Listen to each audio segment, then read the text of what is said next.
कुरुंदवाडच्या पाणी प्रश्नावर विधान परिषदेत आवाज उठवला, माघार घेणार नाही. आमदार सतेज उर्फ बंटी पाटील. ज्यांनी जयराम बापूंना विसरले ते तुम्हालाही विसरतील. विरोधकांवर घणाघात. कुरुंदवाड शहरातील तीव्र पाणी टंचाईच्या प्रश्नासाठी तब्बल 200 दिवसांहून अधिक काळ आंदोलन सुरू असताना सत्ताधाऱ्यांनी नेमकी काय भूमिका घेतली, असा थेट सवाल करत कुरुंदवाडचा पाणी प्रश्न मी विधान परिषदेत ठामपणे मांडला असून तो सुटल्याशिवाय स्वस्थ बसणार नाही, असे स्पष्ट मत आमदार सतेज उर्फ बंटी पाटील यांनी व्यक्त केले. कुरुंदवाड येथे काँग्रेस पक्षाच्या प्रचारार्थ आयोजित सभेत ते बोलत होते. यावेळी त्यांनी माजी नगराध्यक्ष जयराम बापू पाटील यांच्या कार्यकाळात शहरात मोठ्या प्रमाणात विकास कामे झाल्याचा उल्लेख केला. जयराम बापूंनी सुरू केलेला विकासाचा वारसा पुढे नेण्यासाठी त्यांच्या सुनबाई योगिनी पाटील यांना नगराध्यक्ष करा, असे आवाहन त्यांनी नागरिकांना केले. यावेळी विरोधकांवर तीव्र शब्दात टीका करत असताना आमदार पाटील म्हणाले, ज्यांनी बापूंचा लाभ घेतला, ज्यांना बापूंनी मोठे केले, तेच आज बापूंची सून उभी राहिल्यावर बापूंनाच विसरले आहेत. जे बापूंना विसरले ते उद्या सामान्य जनतेलाही विसरायला मागे पुढे पाहणार नाहीत, असा जहरी टोला त्यांनी लगावला. या प्रचारसभेला नगराध्यक्ष पदाच्या उमेदवार योगिनी पाटील, नगरसेवक पदाचे उमेदवार दीपक परीट, अलका पाटील, स्नेहिला उमडाळे, सुलोचना पाटील, राजेश लाटकर, वसंतराव पाटील, माजी नगरसेवक दादासो पाटील, अजय पाटील, राजू आवळे यांच्यासह काँग्रेसचे पदाधिकारी व कार्यकर्ते मोठ्या संख्येने उपस्थित होते. या निश्चयाने आपण सगळेजण बाहेर पडलेलो आहोत. या कुरुंदवाड शहराला एक मोठा इतिहास आहे. जयराम बापूंच्या माध्यमातून या कुरुंदवाडाला खऱ्या अर्थाने चेहरा देण्याचं काम बापूंनी आपल्या कार्यकाळामध्ये अनेक वर्षामध्ये त्या ठिकाणी केलं आणि या शहराची विस्कटलेली घडी बसवण्याचं काम बापूंच्या माध्यमातून, नगराध्यक्ष पदाच्या माध्यमातून त्यांच्या काळामध्ये भरपूर अशी कामं या शहरामध्ये आम्ही सर्वांनी त्या ठिकाणी केली. हे शहर नरसिंहवाडीच्या जवळ असणारं शहर, नदीकाठी असणारं हे शहर, या शहराच्या अडचणी अनेक आहेत, समस्या अनेक आहेत, परंतु त्या प्रामाणिकपणे सोडवायच्या असतील तर सगळ्यांना बरोबर घेऊन जाणारा विचारधारा हे आपल्याला करणं गरजेचं आहे.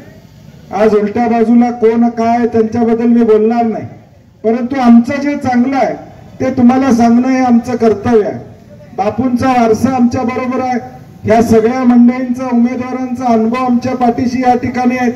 अनेक मंडळी ज्यांनी बापूंचा फायदा घेतला ते बापूंना ऐकत्या वेळी अशा या परिस्थितीमध्ये सोडून गेले. हे वास्तव या कुरुंदवाडामध्ये आपण बघायला मिळते की जे बापूंच्या जीवावर मोठे झाले, बापूंच्यामुळं त्यांना पद मिळाली, प्रतिष्ठा मिळाली. आज तीच माणसं ज्यावेळी बापूंची सून उभी आहे त्यावेळी मात्र हात वर करताना दिसत आहेत. जे बापूंना विसरले ते तुम्हाला विसरायला मागे पुढे बघणार नाहीत, हे आपण लक्षात ठेवलं पाहिजे.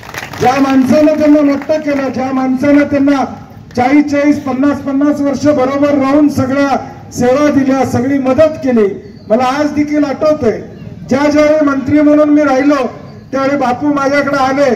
ते स्वतःसाठी कधी आले नाहीत, स्वतःच्या कुटुंबासाठी कधी आले नाहीत. माझ्या कुरुंदवाड्यातल्या या माणसाचा प्रश्न सुटला पाहिजे, अमक्या माणसाचा प्रश्न सुटला पाहिजे, ही भूमिका बापूंनी त्या ठिकाणी घेतली. माझ्याकडे यादी आहे काका, तात्या, जे बापूंच्या बरोबर होते त्यांची काय काय कामं केलेत म्हटलं तर एक दिवस वाचून दाखवतो आज नसणाऱ्यांची. म्हणजे ज्यांनी बापूंच्या मुळे अनेकांची कामं या कुरुंदवाडमध्ये करण्याचं काम आम्ही त्या काळामध्ये केलं. आज ती सगळी नसली तरी निश्चितपणे जनता बापूंच्या पाठीमागे आहे हे दाखवून देण्याचं काम आपल्याला त्या ठिकाणी करावं लागेल. काँग्रेस पक्षाच्या माध्यमातून आम्ही ही निवडणूक लढवतोय. आमच्या सक्षम भगिनी या निवडणुकीला ताकदीने या ठिकाणी उभे आहेत. फुल टाइम या नगराध्यक्ष पद तुम्हाला सेवा देण्याचं काम आम्ही निश्चितपणे करणार आहोत. या वार्डातल्या रस्त्याचा विषय असू दे, पाण्याचा विषय असू दे, सांडपाण्याचा विषय असू दे किंवा कमी दबावानं पाणी येण्याचा विषय असू दे, हे सगळे प्रश्न मार्गी लागले पाहिजेत. ही भूमिका आम्ही स्वीकारली. या शहराचा पाणी पुरवठ्याचा प्रश्न विधान परिषद मध्ये आम्ही मांडला. 50-100 दिवस मला वाटतं उपोषण करायला लागलं. किती दिवस? 200 दिवस. मग सत्तेत असणाऱ्या लोकांनी काय केलं? आज सत्तेत असणारे लोक या ठिकाणी मतं मागतात. मग 200 दिवस कुरुंदवाडकरांना उपोषणाला का बसावं लागलं? सर्व पक्षीय उपोषण होतं, एका पक्षाचं नव्हतं. या शहरातले सगळे माणसं या उपोषणाला बसली होती. मग या शहरातल्या लोकांना उपोषणाची वेळ का आली आणि म्हणून आज सत्तेतली माणसं उद्या काही सांगतील त्यांच्यावर विश्वास ठेवायचा का आम्ही जे काम केलं 5, 10, 20 वर्षामध्ये बापूंच्या नेतृत्वाखाली त्याच्यावर विश्वास ठेवायचा. हा निर्णय येणाऱ्या 2 तारखेला आपल्याला या येणाऱ्या निवडणुकीत आपल्याला घ्यावा लागणार आहे. आणि म्हणून आमचं हात चिन्ह आहे. आता प्रत्येक वॉर्डात 10-10 मिनिटं मला जायचं असल्यामुळे जास्त वेळ भाषण करणार नाही, परंतु उमेदवार सक्षम आहेत. आमचे सगळे उमेदवार या ठिकाणी हात चिन्हावर आहेत, एक बॅटवर आहे. बॅटिंग करणार कोण आहे? वहिनी आमच्या बॅटिंग करणार आहे. त्यामुळं बॅट घेऊन हातात बॅट देऊन आणि महिलांनी विश्वास जिंकलेला, त्यामुळे टेन्शन घ्यायचं काम नाही.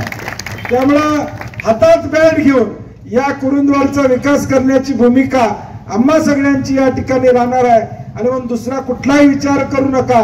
कोण काय सांगतं याच्यापेक्षा आपल्याला वारसा आहे तो विकास कामाचा आहे. आपल्याला वारसा आहे तो एका सगळ्यांना बरोबर घेऊन जायचा, सर्व धर्मातल्या लोकांना बरोबर घेऊन जायचा. बंधुभावाचा वारसा हा काँग्रेस पक्षाचा वारसा आहे. डॉक्टर बाबासाहेब आंबेडकरांनी आजच्या दिवशी संविधान देण्याचं काम या देशाला त्या ठिकाणी केलं. आज संविधान दिवस आपण एका बाजूला सन्मानाने या ठिकाणी करतोय, दुसऱ्या बाजूला मात्र काही मंडळी हे संविधानच घालवायचं का अशा भूमिकेतून या ठिकाणी काम करतायत. आणि म्हणून माझी आपल्या सगळ्यांना विनंती आहे की येणाऱ्या या निवडणुकीला आता 5 दिवस राहिलेत.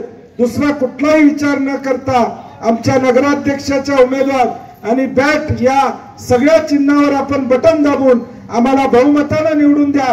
पाटील साहेबांनी मगाशी सांगितलं त्या पद्धतीनं जिल्हा परिषदच्या हद्दीमध्ये काय अडचणी आहे त्या सोडवायची जबाबदारी बंटी पाटील मी शब्द आपल्याला देतो. आज आचारसंहिता आहे, नाहीतर मला अडचण काय नाही. जिल्हा परिषदची आचारसंहिता नाही आहे, त्यांना माझ्याकडे घेऊन येऊ द्या, मी ताबडतोब त्यांना या ठिकाणी द्यायची व्यवस्था करतो, काय अडचण त्या ठिकाणी आहे. आणि म्हणून निश्चितपणे आम्ही आजपर्यंत या शहरामध्ये सीसीटीव्ही बसवायचं काम केलं. अनेक गोष्टी या शहरामध्ये करण्याची भूमिका आम्ही घेतलेली आहे. उद्याच्या भविष्य काळात देखील महिलांच्यासाठी असेल, महिलांच्यासाठी आमचा निधी जास्तीत जास्त कसा खर्च करता येईल ही आमची उद्याच्या भविष्य काळात भूमिका असणार आहे. आणि म्हणून नगराध्यक्ष पदाचे उमेदवार आमच्या भगिनी असल्यामुळं मी आमदार म्हणून आपल्याला शब्द देतो की महिलांसाठी त्यांनी नगराध्यक्ष झाल्यावर वहिनी एखादा उपक्रम करावा. माझ्या आमदार फंडातले फक्त महिलांसाठी, आमचा काही विचार करायचा नाही. तुम्ही महिलांसाठी जे करशीला त्याला ही निवडून आल्यानंतर दुसऱ्या दिवशी माझ्याकडून 50 लाख रुपये निधी या ठिकाणी दिला जाईल महिलांसाठी. तुम्ही काय करायचं ते ठरवा, माझी काही अडचण नाही. नगराध्यक्षांनी ठरवायचं आणि या कुरुंदवाड्यातल्या महिलांना पायावर उभं राहण्यासाठी जे जे म्हणून तुम्हाला करता येईल ते म्हणून उद्याच्या भविष्य काळात या ठिकाणी करावं ही विनंती या निमित्तानं करतो. बापूंचं घराणं एकनिष्ठ घराणं राहिलेलं आहे, कायमपणे एका विचारानं या ठिकाणी राहिलेले आहेत. उलट्या बाजूची लोक सकाळी मला भेटायला आलतील, संध्याकाळी दुसरीकडे होतील. त्यामुळे या लोकांचा विश्वास न ठेवता आपण जे आपलं शाश्वत आहे, विश्वास आहे, त्या घराच्या पाठीमागे राहण्याची भूमिका आपण घ्यावी एवढी विनंती करतो. शुभेच्छा देतो आणि माझे 2 शब्द संपवतो. जय हिंद, जय महाराष्ट्र.